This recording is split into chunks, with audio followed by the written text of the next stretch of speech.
Welcome to the Health Science Podcast, sponsored by the National Health Association. I'm your host, Dr. Frank Sabatino, and today I'm absolutely delighted to have as my guest Rip Esselstyn. Rip, of course, is a food writer, activist. He's a best-selling, New York Times best-selling author of The Engine 2 Diet, My Beef with Meat, The Engine 2 7-Day Rescue Diet. He's been featured in Forks Over Knives. He's been featured in The Game Changers, and he trademarked the whole component of Plant Strong to kind of emphasize what he teaches and what he shares in the plant-based world. Thank you, Rip, for being here. I'm so excited that you're here. Thank you. Welcome to the Health Science Podcast, brought to you by the National Health Association, the oldest organization in the world championing the extraordinary benefits of a whole plant food diet and healthy lifestyle, as well as water-only fasting. We believe that health results from healthful living and focus on evidence-based science that promotes the health of you and your loved ones, as well as the health of all animals and the environment.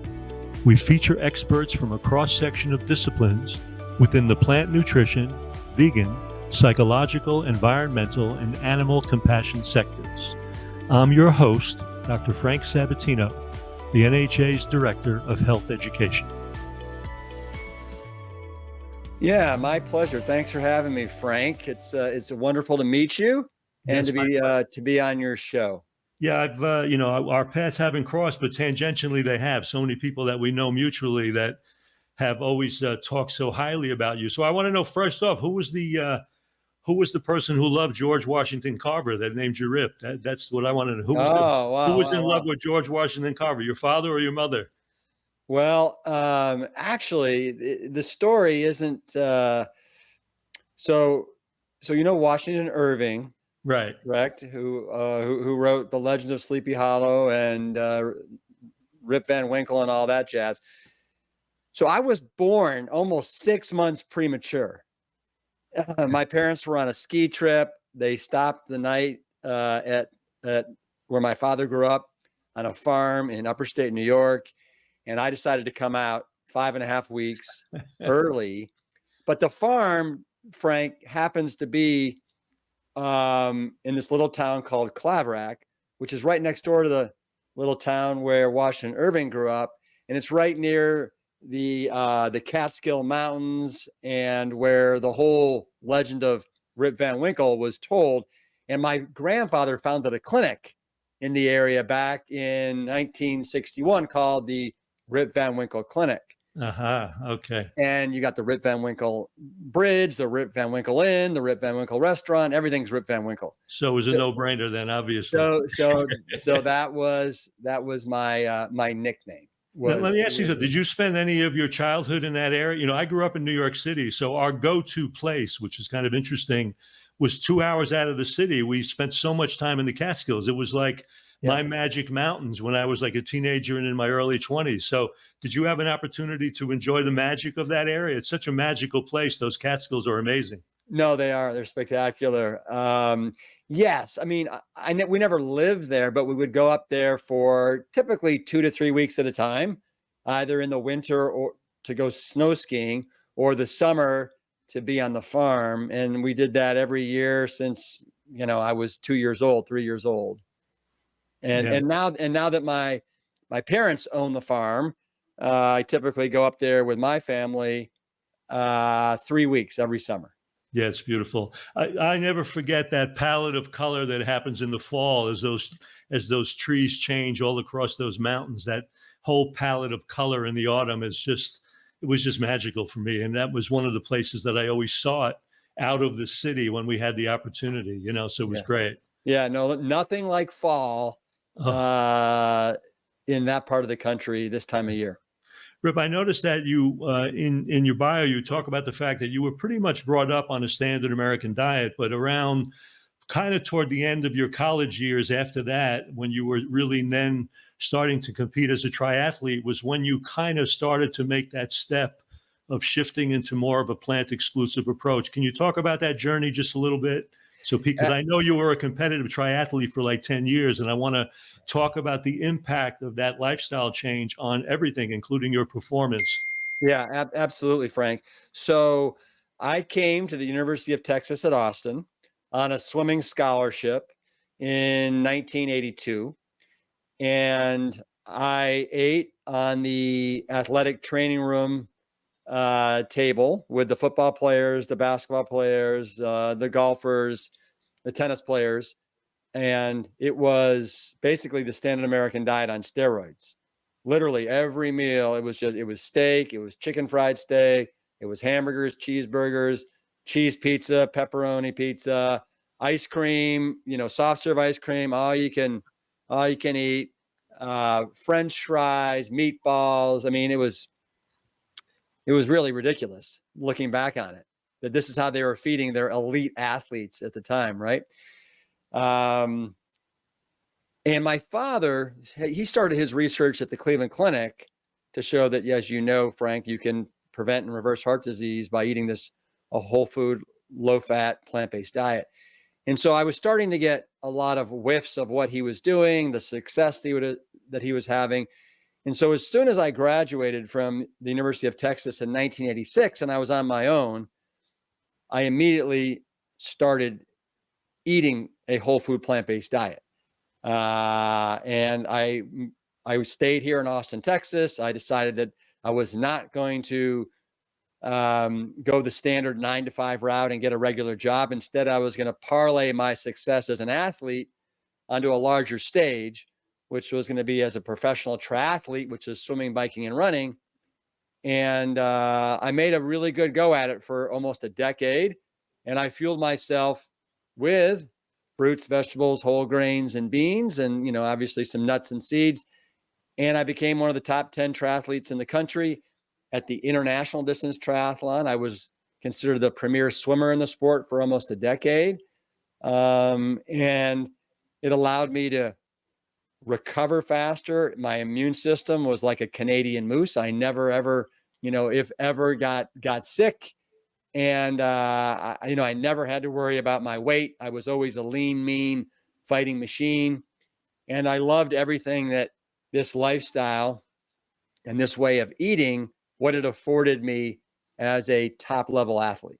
I noticed you kind of started at a point where you just missed Mr. Ironman himself, Dave Scott. I know he won his last one right around the time you were beginning your journey, right around Well, 87 or so. Actually, I never actually, well, you're right. He won his last. So Dave Scott won 6 Ironman triathlons. He was an absolute hero of mine. Right. But actually, Dave and I raced together quite frequently because he didn't give up, his Speedo and his Schwinn and his Adidas running shoes until probably 1996, believe it or not. Right. And so we crossed paths. Correct me if I'm wrong. I think I saw him once in an Ironman competition in his 40s competing against 20-year-olds. Oh yeah. Well, And actually, he was rocking. I mean, he was amazing. Yeah. Dave was amazing. Dave actually was one of the people that inspired me, along with obviously my father, to go plant-based. Dave was a hardcore vegetarian. Right. And in 1994, I did my first Ironman triathlon, and I was first out of the water. I was leading the bike until about mile 40 of the 112-mile bike. And the first person to pass me was Dave Scott. And I can remember seeing him from behind after he passed me, and his legs, he just looked like they were just shredded. He looked like a stallion. Right. And he ended up getting second that year to an Australian named Greg Welch. Right. And Dave ran a 2:45 marathon after swimming 2.4 miles and around the base of those hot volcanoes in Hawaii. I know, it's unbelievable, really. It's a funny story with him is that I had been invited by Colin Campbell to lecture in a vegan course he was teaching at Cornell. And he was telling me a story that Dave Scott had been a house guest of his.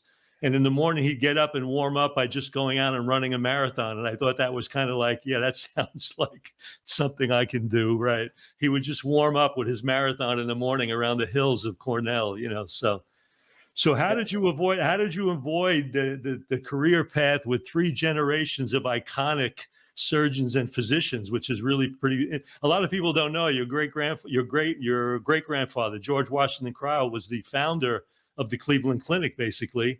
And then your grandfather was an iconic surgeon there for like 50 years, pioneering really alternative treatments for thyroid and breast cancer. And then, of course, your dad. So I'm sure someone wanted to kind of goad you into that path at some point. You know what? It's interesting. No, you got your facts exactly right there on the lineage. Yeah, for whatever reason, Frank, I just never wanted to be a doctor. I loved and revered everything that my great grandfather had done, my grandfather, and then obviously my father and his groundbreaking work at the Cleveland Clinic. But I knew it just wasn't for me. My brother, on the other hand, who's 11 months younger than I am, he decided that he was going to go the medicine route, and he went to medical school and then did a year of internship in family practice, and then decided that medicine wasn't for him. So he said he had to get that close to the beast before he realized it wasn't really what sang true in his heart. But I just knew it wasn't for me. And in a very strange, wonderful way, Frank, I feel like I'm helping more people than I ever could have as a physician right now. Well, you didn't leave it totally, because you went into that EMT work, which really is the practical application in the most powerful way of some of those techniques to help people save their lives. So, you didn't completely abandon it totally. That's for sure. No. And as a firefighter and as an EMT, you're right. I certainly was out there helping people and doing my part to, save lives when appropriate. But now it's just on a much, obviously a much bigger megaphone and a bigger bully pulpit than I ever could have as a firefighter. I'm here with Rip Esselstyn, the award-winning writer of Engine 2 Diet. We're going to take a short break and hear from our sponsor, the National Health Association, and we'll be right back. You're listening to the NHA Health Science Podcast. Dr. Frank Sabatino here. Are you ready for an extraordinary adventure that combines relaxation, exploration, and vibrant health? Then set your sails for the NHA plant-exclusive cruises. Imagine cruising through exotic destinations, savoring delectable plant-based cuisine, and engaging in rejuvenating activities, all while surrounded by like-minded individuals passionate about health and wellness. These cruises offer more than just a vacation. They offer an opportunity to immerse yourself in the NHA's principles of healthy living. And they rank incredibly high on the ratings of eco-friendly cruise lines. We all know how important our oceans are, and our cruise partner, Windstar, is fully committed to this. Join us aboard our upcoming plant-exclusive cruises and experience the synergy of health and leisure. Delight in gourmet SOS-free meals prepared by talented chefs, attend informative workshops, and enjoy the serenity of the sea, all tailored to nourish your body, mind, and spirit. For more details and to reserve your spot on our next adventure, visit healthscience.org and click the link under Travel. Don't miss this chance to indulge in a wellness retreat like no other. Elevate your well-being and make memories that will last a lifetime. And remember, your feedback matters. Please take a moment to leave a rating and a review wherever you're listening to the NHA Health Science Podcast. I'm Dr. Frank Sabatino, your host. Now, back to the show. Welcome back to the Health Science Podcast. I'm your host, Dr. Frank Sabatino, and my special guest today is Rip Esselstyn. Rip, so let's go from there, because, everybody's kind of aware of that whole kind of iconic thing you did with the firehouse that led to, a lot of the foundation of Plant Strong and Engine 2 and all of that. So take me through that whole dance, because you were, working with these guys in the firehouse, doing that job, and then some people, someone has a health issue and you kind of get everybody to go on board in a direction, and the rest is history. Let's talk about that a little bit. Yeah.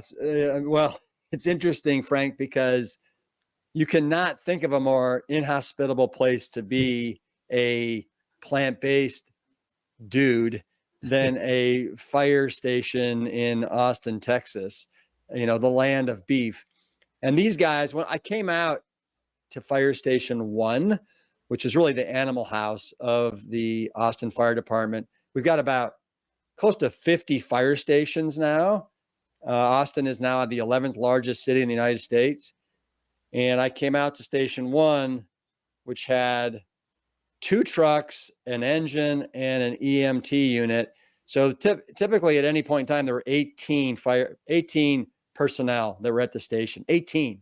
That's a lot, Frank. Hmm. And mealtime, typically it was called a wagon.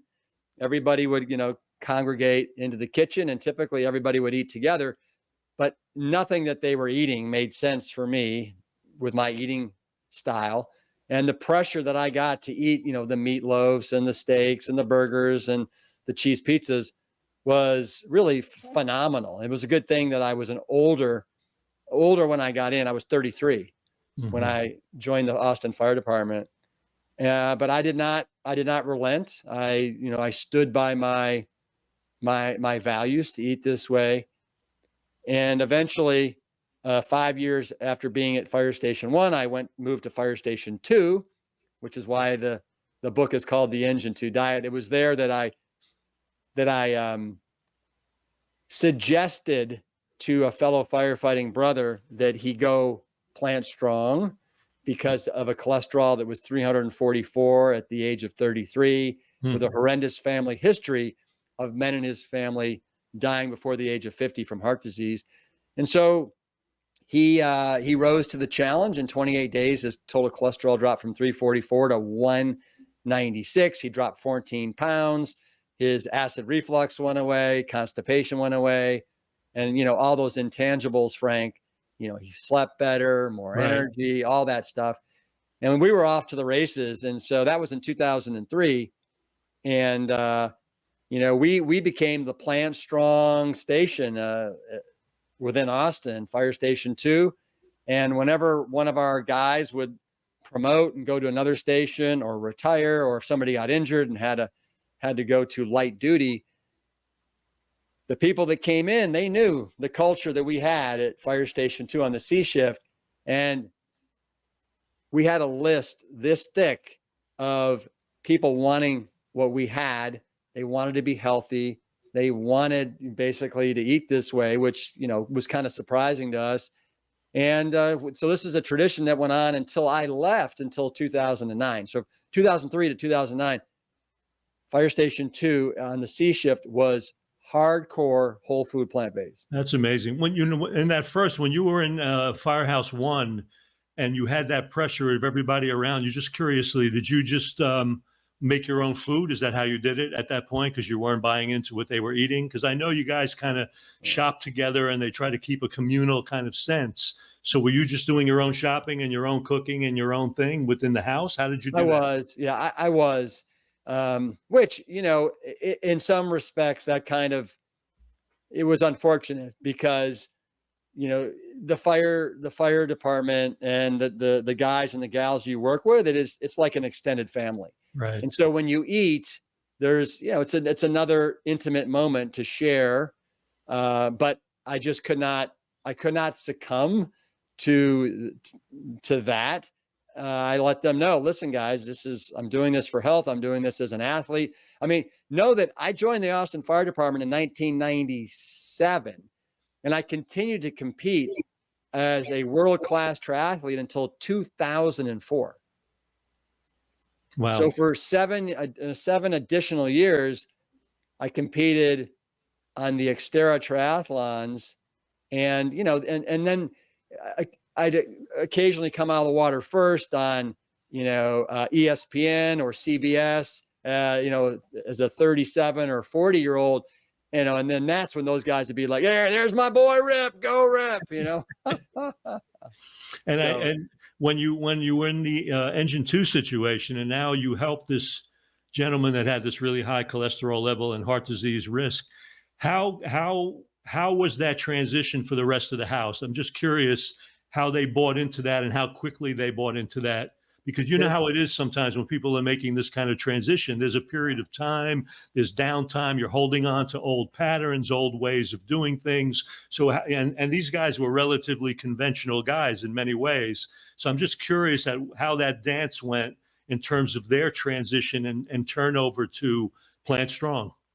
Well, you phrased it well there. It was quite a dance. Yeah, But the dance, I'll tell you that the vast majority of that dance occurred before that cholesterol test with JR, and then also his 28-day challenge, and then the results. The vast majority of that dance occurred. So I knew most of these guys because I worked with most of these guys at Fire Station 1 when I was the lone plant-based guy. And then when we went over to Station 2, a lot of these other guys came with me. And so after this happened with JR, it was incredible how many of the guys were like, because I challenged basically everybody, hey, just let's do this together as a family to save JR and his arteries and from him going down the same path that his forefathers did. And they were like, let's do it. Let's try it. And it started, Frank, with just lunches. We just did lunches. I see. Where Okay. we all did it together. And then after lunches, we decided to add dinners. And you as a firefighter in Austin, you come in at noon, you work 24 hours, and you get off at noon the next day. So this dance, as you so well phrased it, it started with just lunches, and we'd every day it'd be the same thing. When we come in, it would be a big old burrito, and we make like 10 of them, and they'd be stuffed with black beans and bell peppers and rice or quinoa and veggies. So we do these mammoth black bean burritos that we heat up in the oven, and that would be lunch. And then eventually we got to dinner, and then literally maybe after 6 months of doing lunches and dinners, we were doing lunches, dinners, breakfast, and then lunch before we left at noon. So it ended up being 4 meals every shift. I see. And I didn't say this, you're on for 24 hours and then you're off for 48 hours. Right. So basically you're working. So are you telling me that you got that benefit on that guy with just lunch change? Is that what you're saying? Or but it's the man that No. Well, he basically, I challenged him to do it for 28 days exclusively. Okay, the whole thing, every meal for 28 days. Right. Okay. Right. And then down the road is when we got everybody to do it, I got it. around the clock. Well, when that book hit, like we said, it became a New York Times bestseller. All of a sudden, those guys in that firehouse were kind of like celebrities in a way. I got it right there. There it is. Right And there. it's an amazing book, but they must have been tickled pink with their a little bit of celebrity that kind of brought to the whole scene. I mean, Frank, well, it's funny because it started way before the book. Actually, that celebrityism started after the New York Times did an article that was on the front page of the Metro section called something around, what was it? Vegans in Texas, even Austin is impressed, something like that. And literally we started getting postcards, letters. This is really before a lot of email, but postcards, letters, phone calls from publishing houses and literary agents to write a book about what we were doing. We were on radio shows. We got awards. PETA, the People for the Ethical Treatment of Animals, sent us a poster, and they awarded us the vegan friendly Firehouse of the Year award. We put it up on the wall, and it got desecrated within 24 hours from the other shifts.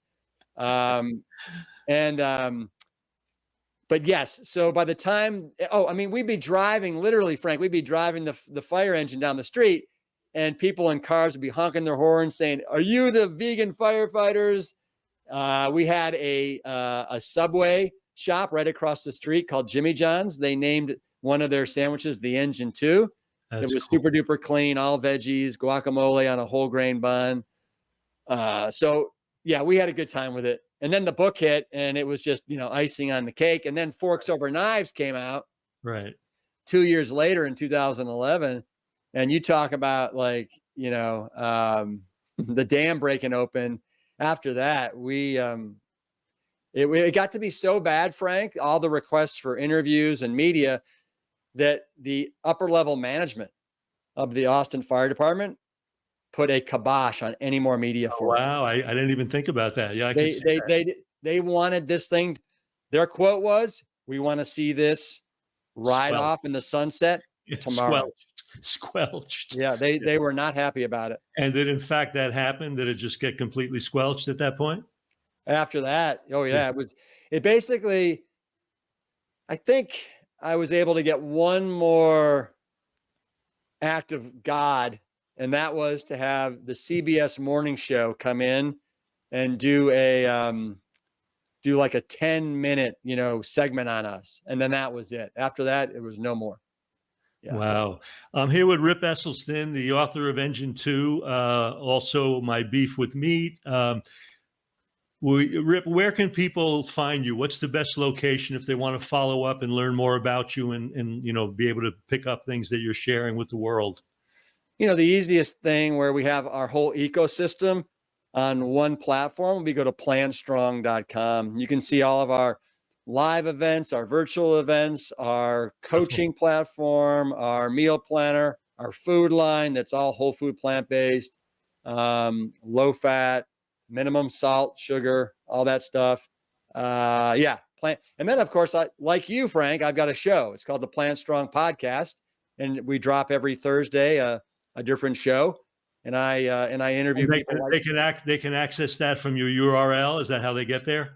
yeah, or Okay, plantstrongpodcast.com. perfect. Well, Yeah, that's yeah, great. That's great. So yeah. let's segue with Engine 2, because now I know you got the most recent Engine 2 7-day rescue diet. So what prompted that, and what's new in that you want to share from what you had done before, just out of curiosity? Fantastic question. So in this book, the whole basically call to action was 28 days. Give yourself 28 days to follow this, and then you be the judge after you see your numbers and how beautiful you are on the inside and outside, how much longer you want to do it.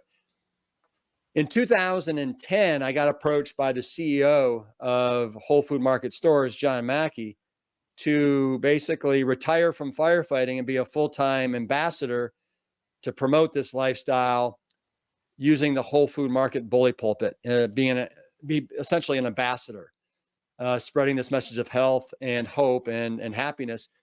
And so I saw this as a once in a lifetime opportunity, Frank, to do just that. And so I retired from firefighting after 12 years and joined forces with Whole Food Market Stores.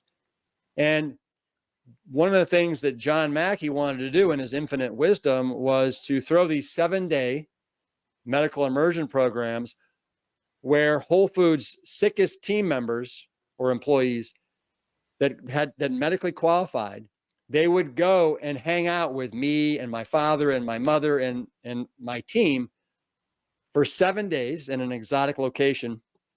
And we did before and after biometric screenings to see what would happen in 7 days. So we did total cholesterol, LDL, HDL, triglycerides, fasting glucose, blood pressure, weight, all that.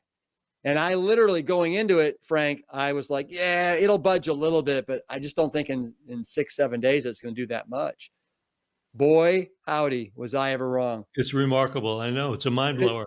Right. Because and the reason why I picked 28 days in 2000 and basically 7 and 8, when I was doing all my pilot studies and my research for this book, was I thought that's how long it would take to make these changes at a molecular and biochemical, or at a molecular level.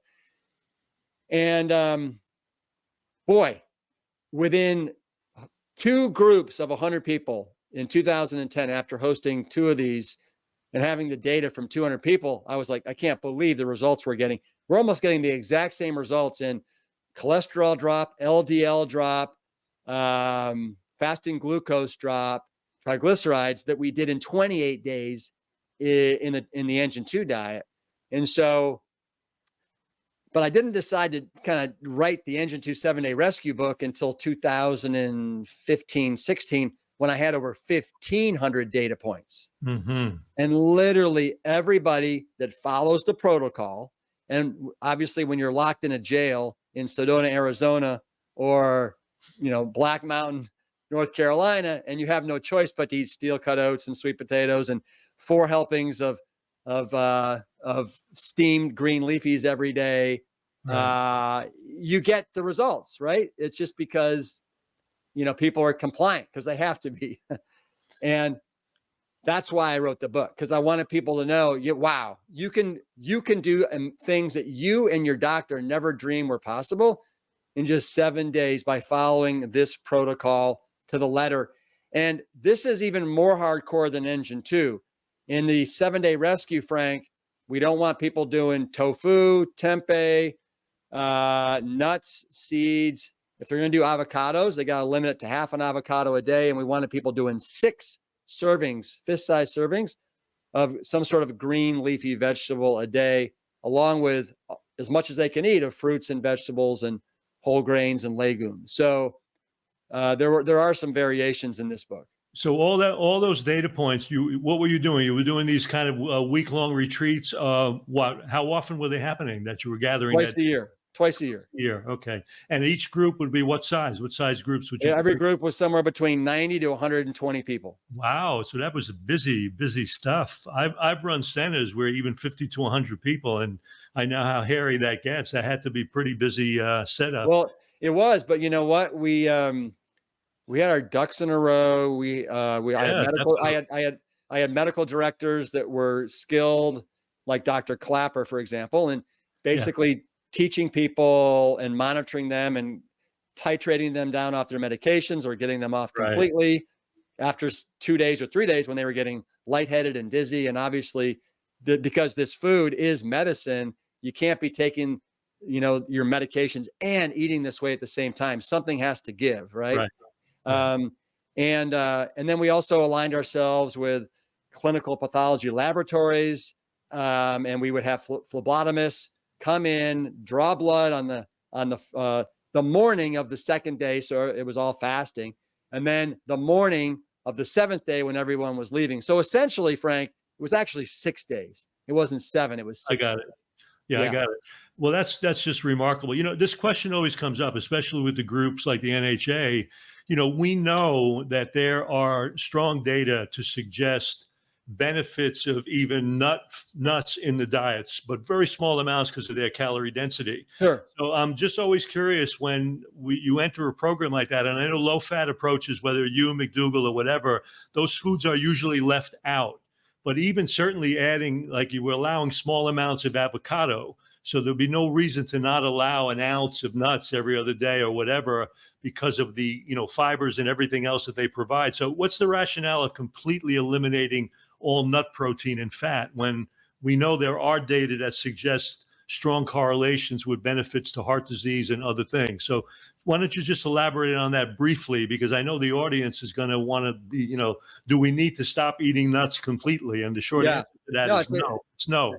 But that's a great question, Frank. And I'll tell you the answer is I wanted to do everything I could when I wrote this book, and for people that wanted to rescue their health. That's why it's called the Engine 2 7-day rescue diet, because I want people to rescue their health themselves. And I wanted them for 6-7 days to make sure they were doing this crystal clear, perfectly correctly. And do I think that an ounce of nuts is potentially beneficial and not going to do harm? Absolutely. But Frank, if I give people permission to have nuts, then you know what happens? They're having 2 or 3 or 4 handfuls of nuts because it's so easy to snack on nuts because they're roughly 3,000 calories an ounce, and I'm sorry, a pound. So a small handful is roughly 180 calories. And so it's easier to remove them for the 7 days. And then after that, people, you can introduce the nuts and the avocados and things. This is all dependent upon how your personal health status and where you are. I got Have it. you had a shot across the bow with cancer, heart disease? Are you, do you have an A1C that's, 12, 13, 14? Then you know what? You don't want to be doing any kind of like fat. We want to do this right so that we can guarantee you're going to get, great results. So, And you're bringing in people with that have definitely oh, compulsive food these are issues, sick people. compulsive food addictions, and so on. And so these things become Yes. triggers. And the Yes. truth is, it's like the old line: if you could have controlled it, you would have. And if you didn't, and I understand it completely. And then I do want to say that we did allow actually some nuts, and the only nut that we allowed were the walnut. That's the only ones I typically recommend myself. Yeah, and that's because it's got such a friendly omega-3 to omega-6 profile of about 3 to 1 omega-6s to omega-3s, unlike the almond that's 2,500 omega-6s to omega-3s, which is very inflammatory and Right. problematic for that reason. Are you doing your groups anymore, or is that over? No. We reintroduced them in 2022 after kind of COVID, and we just finished one in Sedona, Arizona, with a group of 80 people. We have one in April in Black Mountain, North Carolina. It's just outside of Asheville, and so we're doing 2 a year, one in Asheville and one in Sedona, Arizona. Two nice, lovely, lovely places too. Beautiful places. Oh, we're loving it. I know Asheville well. I love those Smokies, and those mountains are just unbelievable, So, I want to touch base with something. I know you had partnered with Whole Food in the past. You talked about that, Whole Foods. And, that's at a time when they also were selling your products. So talk about your food line, because I got to tell you, the foods you were selling were really some really high quality products that they no longer exist in Whole Foods. And I just want to know where people can find those products. I'm assuming you're still involved in the production of those, especially the burgers you have, with some of the best burgers I've ever had. I love those burgers because it's so difficult to find a plant exclusive burger without oil. It's almost impossible, and especially without coconut oil, which is the worst of all. Well, And your burgers were like right on. And now, where would you find those? Because you don't see them in Whole Foods anymore. Well, Frank, no, you're right. Not only a burger without oil, but also a plant burger that's not made from a lot of fractionated Right. ingredients, right? But Right. instead of whole ingredients. Yeah, these were just But grains, legumes. They were amazing. oh, yeah. Amazing The burgers. ingredient list was Amazing So, burgers. yeah. So great question. I appreciate you asking it. And so I'm no longer a ambassador with Whole Foods. The Engine 2 line is no longer as of 2020. I had a 10-year contract with Whole Foods. And so I took all of my learnings and best practices, and I renamed it from Engine 2 to Plant Strong. I just feel it's a better foot forward, and it lets people know in 2 seconds what it is and what it does. Engine 2, if you don't know the backstory, it's a little bit muddy. Right. And so we're now available in over 4,000 different stores across America. We have a very robust D2C, which basically means direct to consumer business. So it's e-commerce business.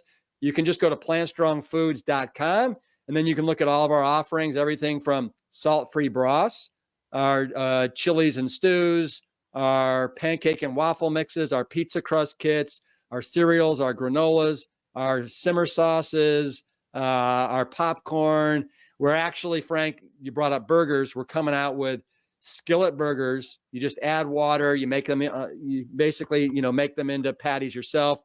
Those are coming out 3 different versions in about 3 weeks.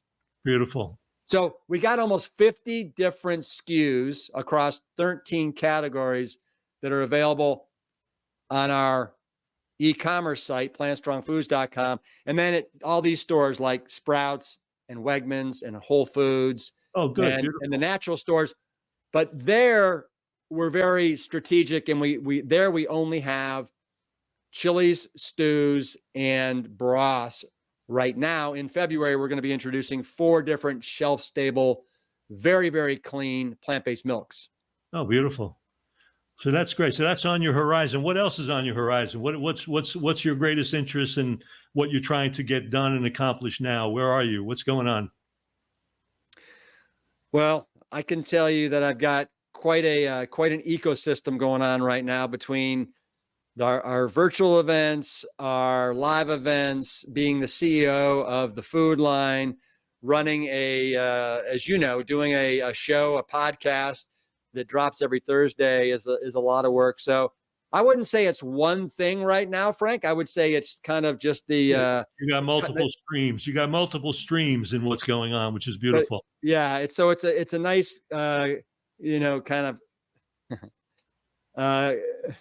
what's the word I'm looking? Constellation of several things that are going on, but it's all basically pushing in the same direction, which is basically to help people understand why this lifestyle makes sense for themselves, the planet, the animals. And Frank, I am a crusader for the advancement of all things whole food plant-based. And that's beautiful. And I noticed that you're also still winning Masters events. So you're still competing a little bit. Is that true, or has that stopped? Well, the last competition I did in swimming was 2019, where I got the world record for the men's 200-meter backstroke. So I was very thrilled with that. I swim every morning. I mountain bike. I also have taken up a crazy game of pickleball. I've been doing that hardcore for about 2 years. So I love doing a lot of different things.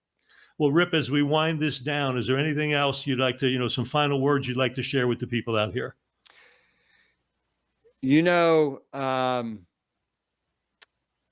I would. And, Winston Churchill, I love so many of his sayings. And, he has a saying, and it's 5 nevers: never, never, never, never, never give up. And I would just say to anybody that's out there that has tried or is considering the whole food plant-based lifestyle, don't ever give up, right? If you stumble, if you fall, just get right back up, brush yourself off and get after it.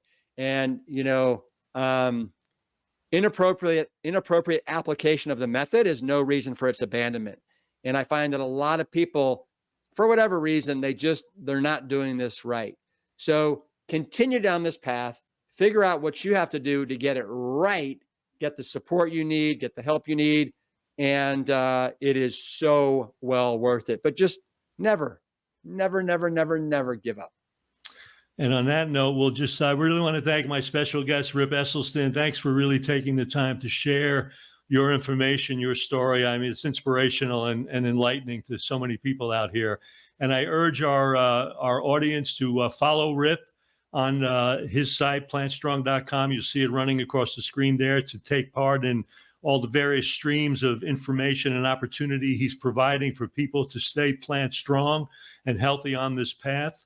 I really want to thank our audience out there for being with us today. Without you, we can't do what we do. And I really want to thank you for being part of this active, healthy community. And on behalf of the National Health Association, I'm your host, Dr. Frank Sabatino, and I look forward to being with you on the next episode of the Health Science Podcast. Thank you so much, Rip. I really appreciate it. Thank you, Frank, and thank you to NHA that's been doing great work for over 75 years. You've been listening to the Health Science Podcast, brought to you by the National Health Association. Thank you for joining us today and for your commitment to evidence-based health science that backs a whole food, plant-exclusive lifestyle and contributes to the well-being of all people, animals, and our environment. I'm your host, Dr. Frank Sabatino. Be sure to leave a rating and a review, and we'll see you on the next show.